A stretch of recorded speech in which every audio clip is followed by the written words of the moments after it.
Welcome, everyone, to the Week 14 Waiver Wire show presented by the 33rd team. I'm your host, as always, Josh Larky, joined as always by my co-host, Ryan Reynolds. We're going to walk through the top ads of the week. We're going to discuss some fantasy risers and fallers, a lot of that injury related. We'll discuss a few deeper league stashes, and then we'll finish the show with quarterback, tight end, and defense streamers for Week 14. Let's dive right in, Ryan. The top ad of the week is Ezekiel Elliott, turning back the clock. Ezekiel Elliott. Ramondre Stevenson has a high ankle sprain. The way I'm seeing this is you're getting 15 carries and 3 to 6 targets a game on a historically bad offense. There's going to be no efficiency. I think at this point, if every other week he scores a touchdown in Ramondre Stevenson's absence, we are pumped. The kind of guy you empty the tank on at this point in the season with Fab if you need a running back. I don't have too many good things to say, but I think what we've seen from Zach Charbonnet could be the Zeke experience where it's pretty inefficient and you get a game with 8 or 9 fantasy points. Then suddenly he scores a touchdown the next week and you're looking at 15, 16. That is at least the hope. Yeah, I'd say a big time game out of Elliott right now is 60 yards rushing a touchdown, 3 catches for 20 yards. And to your point, for instance, I have a team where I have McCaffrey, Kamara, DeAndre Swift, and Jalen Warren. I'm not touching Ezekiel Elliott unless I want to block someone. But if you're stuck at running back 2, you should push all your chips in at this point in the season on Elliott. Yeah, I have one team where I've stacked running backs and it just never happened for any of them. Yeah. So Latavius Murray is often my running back 2. And I think for that team, I'm gonna have to pony up for a pretty hefty bid on Mr. Elliott. Let's talk about the Packers passing game. We've got Jaden Reed and Romeo Doubs. Christian Watson hurt his hamstring at the very end of that Sunday night game against the Chiefs. Look at targets per route run. These guys are almost identical, about 20% for each of them. But yards per route run, Jaden Reed's at 1.7. That's a healthy number. Dobbs down in the 1.3 range. Pretty bad. Reed is better. Reed also gets some carries in the run game.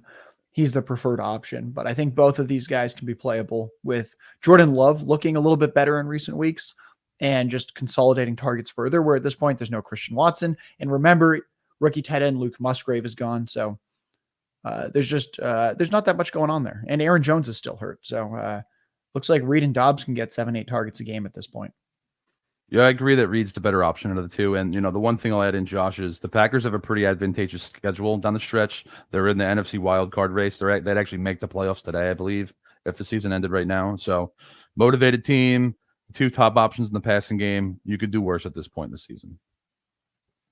Noah Brown of the Texans. Tank Dell has the broken leg. Extremely unfortunate. He'll be out for the rest of the season.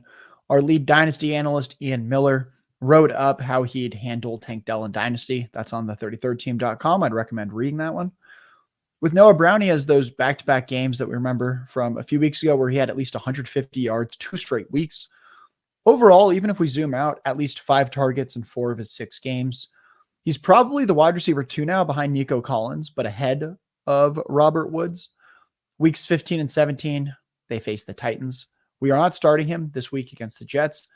We might not start him week 16 against the Browns, but having a player where he's at least flex viable, if not just a fantasy wide receiver 3 for week 15 and 17, I think is worth most of your remaining fab at this point, if that's really what you need.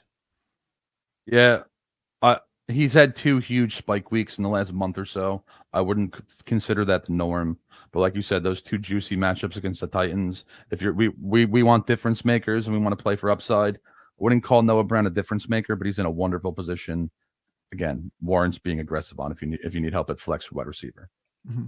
Yeah, it's probably not going to happen for him, but knowing you can get 20 to 25 fantasy points in a guy's range of outcomes and that he's in the offense we like, that's always appealing. Another guy that I think has some spike week upside would be Josh Palmer. Probably returning from injured reserve this week. If not this week, then next week. He averaged 14 fantasy points per game when Mike Williams got hurt in those games without Mike Williams. That's me removing the game where Palmer left very, very early due to his own knee injury. That's playable. Quentin Johnston simply hasn't fired. Austin Eckler doesn't look like himself. It's all kind of lining up for Josh Palmer to be the second pass game option for Justin Herbert. Yeah, I know last year when Keenan Allen was active and Mike Williams was out, Josh Palmer was a very viable fantasy option, and that's your hope here because, like you said, the offense outside of Keenan Allen has been borderline non-functional for about a month now. So Palmer, at least, gives you a ray of hope. Yeah, he does. Tyjae Spears is still available on some waiver wires. He didn't have more than 8 carries in any game this year. Then he gets 16 carries, turns that into 75 rushing yards last week against the Colts. He also had 2 red zone carries, a goal line carry. So they were mixing him in a little bit and not just giving those touches exclusively to Derrick Henry. He also tied his career high last week with 6 targets. Tennessee's season is over, Ryan. Maybe they give the rookie a little more work. I wouldn't start him this next week, but I think he's worth just scooping up because if he's available on waivers, I could see like if he had 15 touches in week 17 against the Texans, that wouldn't be the craziest thing. I think some people out there were very excited about him because of Derrick Henry's concussion. It turns out he's not concussed. I watched the hit. It looks like there's no way he wasn't concussed, but apparently concussions don't affect the big dog. So Tyjae Spears still the RB2 there. Do you have hope that with the Titans season over, he'll get more work? That's kind of the out that I'm hoping for. I just don't really, it's hard for me to know how likely that actually is. Yeah, that's what should happen. Adam Levitan said this years ago. It's always stuck with me. One of our jobs is to figure out what coaches actually do versus what they should do. So I think should do is the answer is yes. What they're going to do, I'm not sure, especially since the big dog plays by different rules than everyone else. No, concussions don't bother him. He's fine. But one thing I'm going to add here, Josh, is the schedule down the stretch for the Titans is brutal. At Miami versus Houston versus Seattle, at Houston versus Jacksonville. Negative game scripts, his passing game roles going up. And, we both love him as a player, so he's definitely a guy who shouldn't be available anywhere now. Stash him, see what happens. Let's talk about Elijah Moore. He had 12 targets in Joe Flacco's first game for a 29% target share. That led the team. He caught just 4 of them for 83 yards, but he had 3 targets in the end zone. He had another one in the red zone. Amari Cooper was concussed less than halfway through the game last week. I am going to blame this as a bad beat. I bet on Amari Cooper over 47.5 yards. I took a 75-yard alt line. That was looking pretty good when, after only 15 routes, he had 3 catches for 34 yards. Unfortunately, those were the only 15 routes he ran. Other players on the team were running in the 40s. If we project that out, blah, blah, blah. Ultimately, the bet didn't hit, but we should probably scoop up Elijah Moore because if Amari Cooper's concussed, he's probably not playing this next week. Joe Flacco threw for over 250 yards in his first start. They faced the pass funnel Jacksonville Jaguars defense this week. On a short week, we just saw the Jaguars get absolutely embarrassed by Jake Browning and company on Monday Night Football. And I'm actually ranking Elijah Moore pretty aggressively for this week. I liked what I saw. Joe Flacco knows him from his Jets days last year. I think Elijah Moore's in the fantasy wide receiver 3 conversation as early as this week.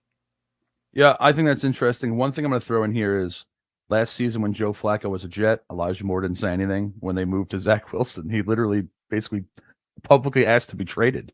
So he him and Joe Flacco have a bit of a rapport. There's some upside here this week, especially. If Trevor Lawrence misses this game, I could see the Browns stomping Jacksonville. So again, he's not safe at all. But if you're in dire straits here, Elijah Moore is a pretty interesting option.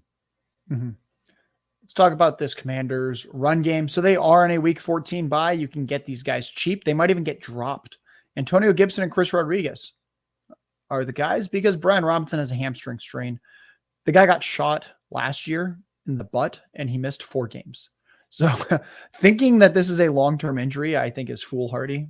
Just this guy's built different, but you might at least get something for maybe week 15 with Gibson and or Chris Rodriguez, where Antonio Gibson gets the pass down work and some of the base work. And then Chris Rodriguez is basically just a pure thumper.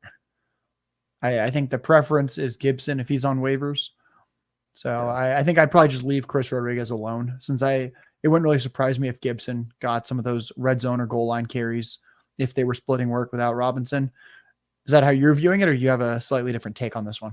Yeah, just the hope that Gibson sees a full role is I think what I'd take a stab at here too. But the Rams after their bye, at the Rams, at the Jets versus the 49ers, they're probably going to get smoked by the 49ers, but the other 2 games, maybe they can hang in a little bit. Maybe Rodriguez sees 15 carries, but again, what's a good game for him? 60 yards rushing and a touchdown. I'd take my chances with Gibson seeing a full role. Yeah. Hope that Gibson gets dropped for that week 14 bye. Folks, that's Ryan Reynolds NFL on Twitter. Make sure you're checking out his power rankings, which hit the site today. Yesterday, he had his survivor thoughts. Thursday, he's got his expert picks and predictions for every game. And Saturday, he lets you know what he's betting on in each and every game. Ryan, let's talk about a few fantasy risers. Justin Jefferson returns to the Vikings offense for week 14 at the Raiders. The way I'm seeing it, it's a boost to Josh Dobbs. I don't see why getting back a top 3 wide receiver would do anything other than hurt the quarterback or other than help the quarterback. Probably hurts TJ Hawkinson's volume. He's been a mid-30s target share guy this year without Jefferson. It probably returns to the low 20s when Jefferson returns. Jordan Addison becomes probably just a flex, maybe even a desperation flex play. I don't see a lot of volume going his way when Jefferson and Hawkinson should get so much more of the work. And then, God, I hate to say this, but I do think it adds touchdown upside to Mr. Alexander Mattison, who is the goal line back. I have Justin Jefferson right now, wide receiver 20 in my fantasy rankings. Those will be up on the site later today. The Raiders are pretty stingy against the pass, a little more friendly against the run. I'm not quite sure if Jefferson's on a routes restriction or what his rapport is like with Josh Dobbs. I think anyone out there thinking the Jamar Chase, Jake Browning experience is immediately coming to Justin Jefferson are probably going to be disappointed, but it's at least encouraging that can happen. Do you have anything else to add here too? The Vikings getting their best player back this week. And 2 things real quick. One, I don't think Josh Dobbs has been named the starter yet this week, but please let this guy continue to run. Jaron Hall and Nick Mullins, the Vikings would be an 8-loss team right now if they didn't have Josh Dobbs. So please just stick with that. And 2, I actually like that you're being conservative on him. I view it the same way. You have to play him in most situations if you have him, but tempered expectations this week. Don't expect the Jamar Chase game with Jake Browning to be the norm for Jefferson, but that's probably going to happen at least once down the stretch. Dak Prescott and Brock Purdy, Ryan, 2 of the MVP favorites at this point, both coming off incredible games and just incredible months overall. You talk a lot about how being the number 1 seed is critical to win the MVP. Neither of these teams are the number 1 seed. That is still the Eagles. How do you make sense of this? Is this just a different year given all the weird quarterback injuries and what's happened?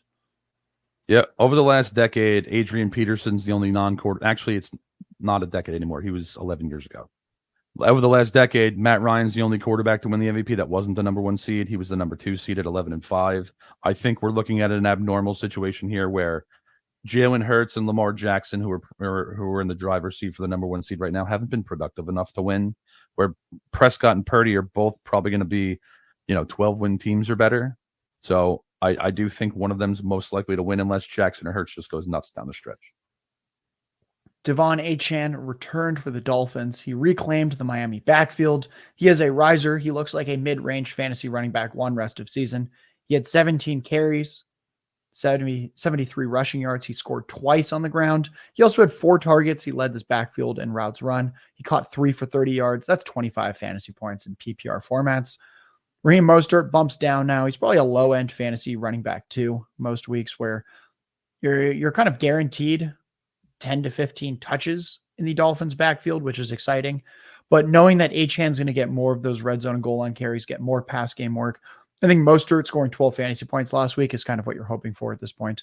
That's not super exciting. And then Jeff Wilson, just a stash at this point. How did Achane look in his return? Good, man. Someone asked me a start-sit question on him, and I said, listen, if you want upside, Achane's your guy just about in any situation. And over the next 2 weeks against the Titans and the Jets, where Miami's likely going to be in a positive gain script for most of those contests, major upside again. And even when they play Dallas, the Ravens, and Buffalo down the stretch, potential shootouts, Achane, I wouldn't call him safe, but 100 yards and 2 touchdowns is like not even borderline abnormal for this guy at this point. Let's talk about a few fallers now. Oh, the Jaguars. Trevor Lawrence has the ankle sprain. We talked about that pre-show. It looked really bad. First, he gets stepped on by his tackle, Walker Little. Then his leg gets crunched under him in the scrum. So he might have sprained his ankle 2 different mechanisms. It was hard to watch. He had to be helped off the field. And Christian Kirk believe I don't even know exactly what this is. He has testicular torsion. I guess his, he landed on his ball. Ignorance is bliss in this situation, Josh. I'm glad neither of us know what that's about. So Christian Kirk, according to this one's cracking me up. Sorry, Christian. According to Twitter doctors, he probably doesn't play this week. Yeah. So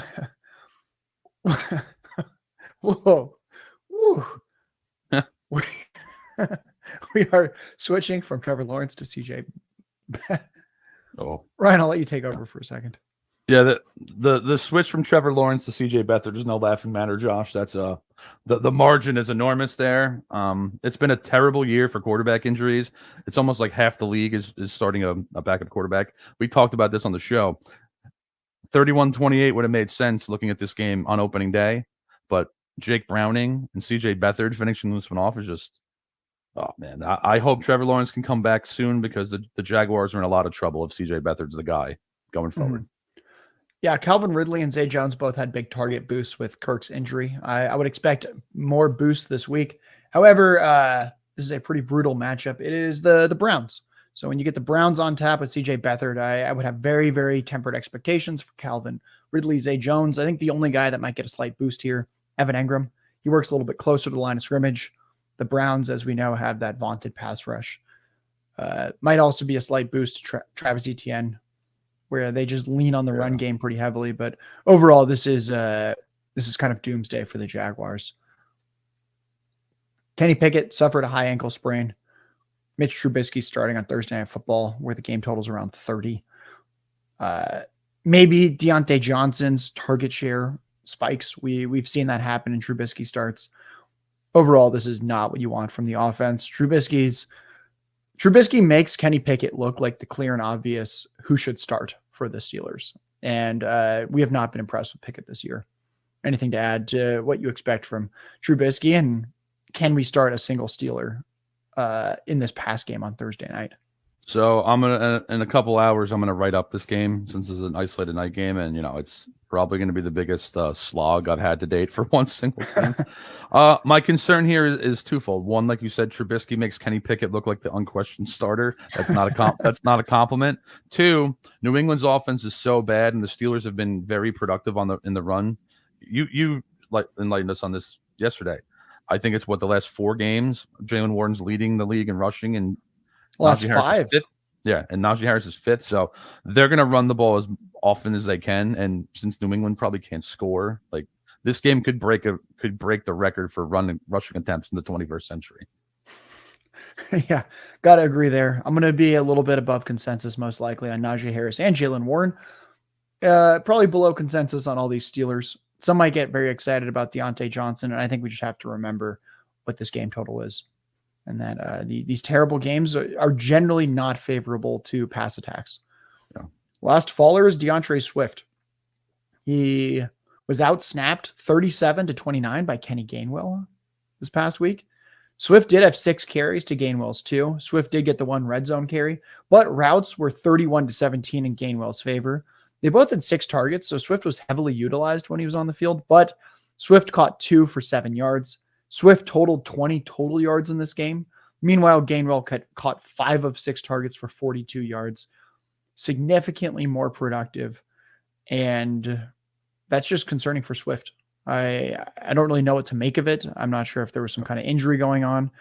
The blowout kind of took shape more towards the end of the game. So we had most of the game where this was at least reasonably close enough that a starter like Swift should get to work. Do you have any takes on this? Because it looks like Gainwell, if he's on waivers, is at least worth the ad given what we just saw.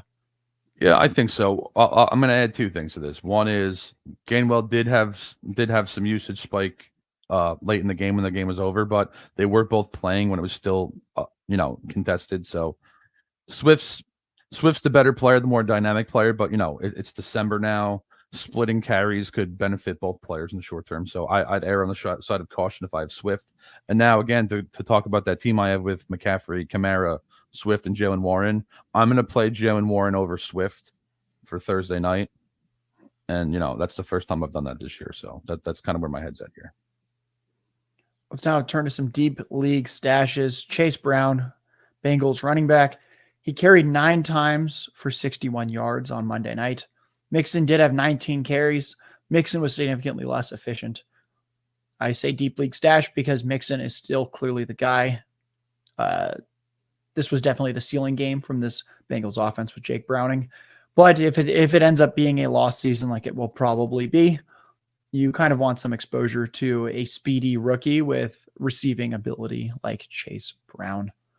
Yeah, I know entering the season, my concern with Chase Brown was their Bengals' primary objective is to protect Joe Burrow, and you don't want to stick an unreliable rookie back there with him. I don't think they're as concerned with Jake Browning's safety. So seeing what they have in Chase Brown makes a lot of sense as an organization too.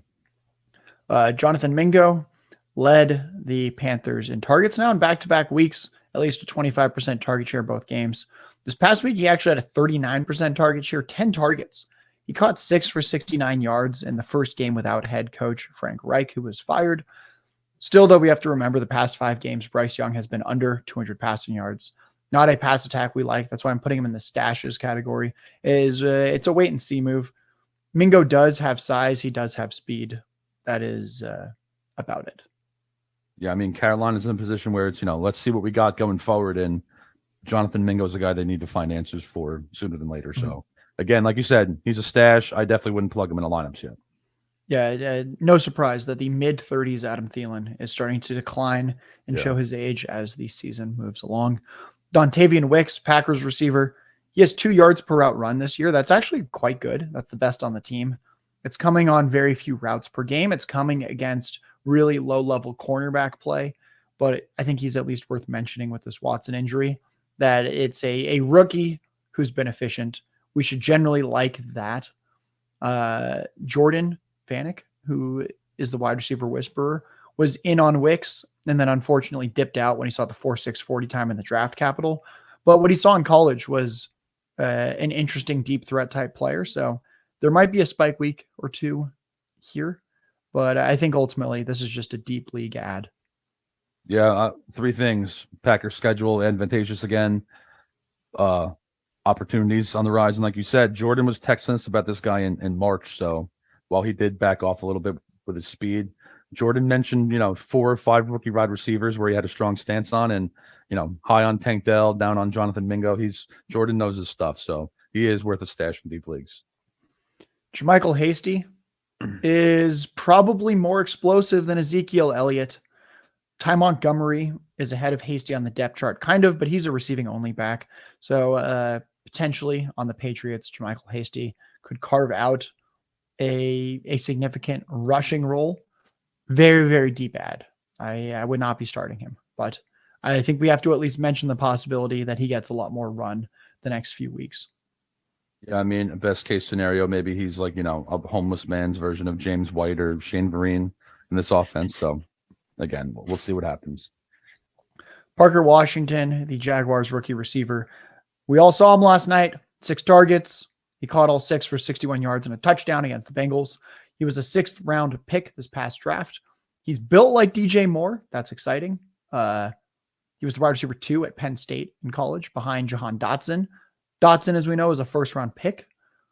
He was actually pretty productive freshman, sophomore, and junior year. Early producer, declared early for the draft. This is all exciting.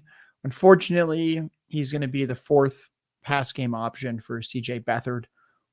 I think we can probably leave him on waivers, but hey, at least he did get 18 fantasy points in a primetime game. Yeah, if Trevor Lawrence only misses a week or 2, sure, maybe Parker Washington makes sense in deep leagues. If it's CJ Beathard, I'm good.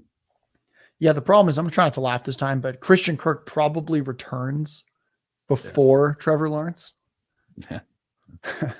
So, yeah, it's a very, very thin window with Parker Washington, but anyone that scores 18 fantasy points on primetime should at least get mentioned. We're going to go rapid fire now. Let's talk about some quarterback streamers. Russell Wilson at the Los Angeles Chargers. Chargers are the 3rd best matchup for quarterbacks and fantasy points when adjusting for schedule. Russell Wilson is coming off his worst game of the year. He threw 3 picks against the Texans. He's otherwise been pretty reliable. I could see both teams putting up some points in this one. And I hate to say it, Ryan. I hate to say it. I have Russ in my top 12 this week for fantasy quarterbacks. That's just the week it is. Yeah. I think he has that kind of upside. I definitely don't think he's safe again, but borderline Hall of Fame player. The Chargers' pass defense has been pretty bad outside of the last 2 weeks. If you need upside, Russ is maybe the guy that you can get. You know what? I'll put you on the spot on air. I have Russ ranked ahead of CJ Stroud this week. Is that an overreaction? Stroud is facing the Jets, and he's without Tank Dell. I think Nico Collins is getting heavy attention. Then you're kind of crossing your fingers for Noah Brown and tight end Brevin Jordan. So I actually think Russ is safer with some similar upside. Yeah, I mean, he's going to play in a hybrid stadium in LA, and it's going to be rainy and cold here on Sunday. So I actually don't think that's crazy. It feels uncomfortable because Stroud's been awesome, but I actually don't think that's crazy. You know what? Sometimes we have to get uncomfortable. Yeah. Matthew Stafford is at the Ravens. Another uncomfortable one. The Ravens are a terrible matchup for quarterbacks, but Matthew Stafford did just throw for 279 yards and 3 touchdowns against Cleveland last week. And then 2 weeks ago, 229 yards, 4 touchdowns against the Cardinals. The Rams are touchdown underdogs. They're going to have to pass quite a bit against the Ravens. Stafford's one of those few quarterbacks. He's probably one of like the 6 or 7 quarterbacks in the NFL that can be considered at least partially matchup proof. So I think this is not the worst decision given how terrible the quarterback matchups are this week. Yeah, here's my thoughts on this. If this game ended 27, Ravens 27, Rams 13, where Stafford had 220 and a touchdown, it wouldn't be stunned. But if he kept them in this one and had 300 yards and 3 touchdowns, that wouldn't really blow me away either. So lower than normal floor, obviously. But I do think he has an interesting season where I could see him making his way into a DFS lineup or 2 of mine this week. Josh Dobbs at the Raiders. We already talked about it. He's getting Justin Jefferson back. He's fighting for his job, which seems ridiculous. So I think he's streaming viable this week. He's got some mobility, and he'll have one of the best supporting casts out of all of these streaming type quarterbacks. Plus, he has the rushing upside, man. I mean, in my opinion, they're crazy if they set him for the options they have. So I might actually play Dobbs over Wilson or Stafford if I was in this spot. Gardner Minshew at the Bengals. Suddenly, it might be a sneaky shootout with what we just saw from Jake Browning. And the Colts defense just hasn't been particularly great, or the Bengals defense just hasn't been particularly great. We saw Lawrence was fairly efficient prior to his injury. So Gardner Minshew every single week in the streaming conversation. He is. I mean, the Colts are 7-5. They'd make the playoffs today. And while the Bengals defense is very well coached, they're talent poor. So again, I think I'd rather play Stafford than him, but it would at least be something that I'd consider. Let's talk about some tight end streamers. We got Brevin Jordan at the Jets. That's assuming Dalton Schultz misses week 14 due to the hamstring injury that kept him out last week. Brevin Jordan had only 4 targets, but they didn't pass much. That was a 15% target share. He caught 3 for 64 yards. The Jets have struggled against running backs and tight ends this year. So Brevin Jordan may be viable. And then the other guy is Tucker Kraft. He's traveling to the New York Giants. Giants have shut down tight ends, but I think that if you're ever going to not trust a fantasy points allowed metric, it should be the tight ends one, just with how there's only a few guys that actually produce each week in the NFL. Kraft only had 2 targets in his first start in week 12 when Luke Musgrave got hurt. Then last week he had 6 targets. He caught 3 for 37 yards. 2 of his targets came in the red zone last week against the Chiefs. Christian Watson's probably missing time. Tucker Kraft is actually quite athletic himself. He was quite productive in college. The big knock on him was it was South Dakota State. That's a pretty low-level competition. But we might get another 3 for 37 or better line against the Giants. Do you have any other nuanced thoughts about other of these glowing streaming options? I actually like both guys as a player. Brevin Jordan's a pretty good athlete for the position. And like you said, Kraft went to a small school, but when we were doing our draft kit work, I liked him more than consensus. And both guys are in sneaky, interesting spots, especially Kraft, who has narrow targets this week. Folks, before we get to our defense streamers for week 14, reminder to follow Ryan at Ryan Reynolds NFL on Twitter. All his work, all my work's on the33rdteam.com. My fantasy rankings are hitting the site later today. We're going to be debuting a start-sit column. Look for that midweek as well. Since we know just how critical these decisions are, with week 14, 15, 16, 17, and that is it. We're down to our final 4 weeks. All right, Ryan, let's rapid fire these. I'm looking at the schedule, and I see on Thursday night the Patriots are at the Steelers. Patriots defense against Mitch Trubisky. Do we have interest? I mean, the Patriots defense has been good. Their offense is the problem. My concern here is, again, I think Pittsburgh's going to run the ball 40 times, maybe more. Sacks and turnover opportunities are going to be limited here. If you're in a points allowed league that rewards that heavily, I do like the Patriots, but otherwise I'm looking for other options, even though I think this is going to be a very low scoring game. Would you be looking for the Texans, who travel to New York to face the Jets? Tim Boyle's been released. They picked up Brett Ripien from Seattle. I don't even know who's going to quarterback. Zach Wilson doesn't want a quarterback. Yeah. This all makes me optimistic, though, for the Texans defense, if nobody wants to be under center this week. Absolutely. I have a spot where I'm trying to win most points in a league where, most points pays $2,000. I have the Cowboys. I want to pick up the Texans and sit the Cowboys because, again, the musical chairs, the Jets don't have an effective offense at all. Even if Houston gets to 17 points, that could be an insurmountable lead for New York. And if they have to play from behind, no, we're talking pick sixes and sacks are very much on the table. Yeah, it's horrific to watch them right now. It's bad. It's bad. We could also say the same thing about the Giants offense at times throughout this year. And the Packers travel to New York to face the Giants. Packers seem pretty viable this week to me. I assume as well. MetLife Stadium is gonna host 2 gruesome games in a row this week. The Packers are gonna have a pass rush are gonna have a trench advantage in this matchup. That's attractive to me. I do think there's some chance that they let down after last week's big win against KC, where I could see the Giants covering in a gruesome game. But ultimately, again, with the Cowboys scenario, I'm going to sit the Cowboys. I'm trying to get Houston, then Green Bay, and the Patriots will be third on that list. I'm not sure if I'll play the Patriots or the Cowboys in that scenario. The Vikings travel to Las Vegas to face the Raiders, and then conversely, the Raiders are hosting the Vikings. I would lean towards the Viking side of this since I don't know if I want to play the Raiders when Justin Jefferson's returning, but at face value, it seemed like both these defenses are at least in the conversation. Sure, like you said yesterday, the Raiders' defense has actually been sneaky decent. They've overachieved this year. They're not a great unit, but Max Crosby gives you stack upside. And we just saw 2 weeks ago, Josh Dobbs threw 4 interceptions. But I like the Vikings side too. I'll take Brian Flores blitzing the ever-loving daylights out of Aiden O'Connell all day. That's another sneaky, strong matchup in a week that has a number of great defensive options. Folks, thanks for tuning in. This has been the Week 14 Waiver Wire Show. From myself, Josh Larky, from my co-host, Ryan Reynolds, from the 33rd team. Thank you, everyone.